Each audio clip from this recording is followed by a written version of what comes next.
আজকে সকালে কাঁঠালবাড়ি রোডে আগমনী বাজারে একটি সাপ, অজগর সাপ, যেটি এই দিকে থাকার কথা নয়, এই সাপটি গাছের মধ্যে উৎসুক জনতা দেখতে পায় এবং হাজার হাজার জনগণ সেখানে উপস্থিত হয়।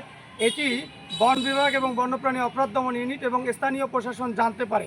পরক্ষণে আমাদের যারা ভলান্টিয়ার, আমরা যারা বন্যপ্রাণী অপরাধ দমন ইউনিট থেকে প্রশিক্ষণপ্রাপ্ত এবং গ্রিন ভিলেজ ফাউন্ডেশন থেকে আমাদের যে ভলান্টিয়ার হোসেন সহ তাদের নেতৃত্বে এবং বন বিভাগের নেতৃত্বে এই সাপটি উদ্ধার করে পুলিশ প্রশাসনের সহযোগিতায় উদ্ধার করে সাপটিকে আমরা ছেড়ে দেওয়ার ব্যবস্থা করব। এটি কোথায় ছেড়ে দেওয়া যায় বিশেষ করে আমরা আলোচনায় নিয়ে এসেছি যে এটি যেহেতু বনে বসবাস করে, বন যেহেতু এদিকে নাই, চিলমারি এবং রাজীবপুর রৌমারির ওদিকে আছে, আমরা ওইদিকে ছেড়ে দেবো। আমরা বন বিভাগ সশরীরে উপস্থিত হয়ে আমরা গাছ থেকে সাপটিকে উদ্ধার করি এবং ওই আগমনী বাজারে লোকে লোকারণ্য হয়ে পড়েছে। এমত অবস্থায় পুলিশ প্রশাসন, বন বিভাগ সবাই মিলে যেভাবে পারি সাপটিকে আমরা উদ্ধার করেছি।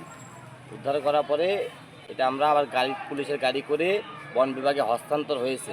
আমরা নিয়ে আসার পরে এখানে আমরা একটা সরকার, তারপরে এটা আমাদের ঊর্ধ্বতন কর্মকর্তা পরামর্শ অনুযায়ী, চিঠি অনুযায়ী এটা পরবর্তীতে প্রয়োজনীয় ব্যবস্থা গ্রহণ করা হবে। এটা আমাদের মহোদয় নিকট জানানো হয়েছে, অবগত করা হয়েছে আর কি।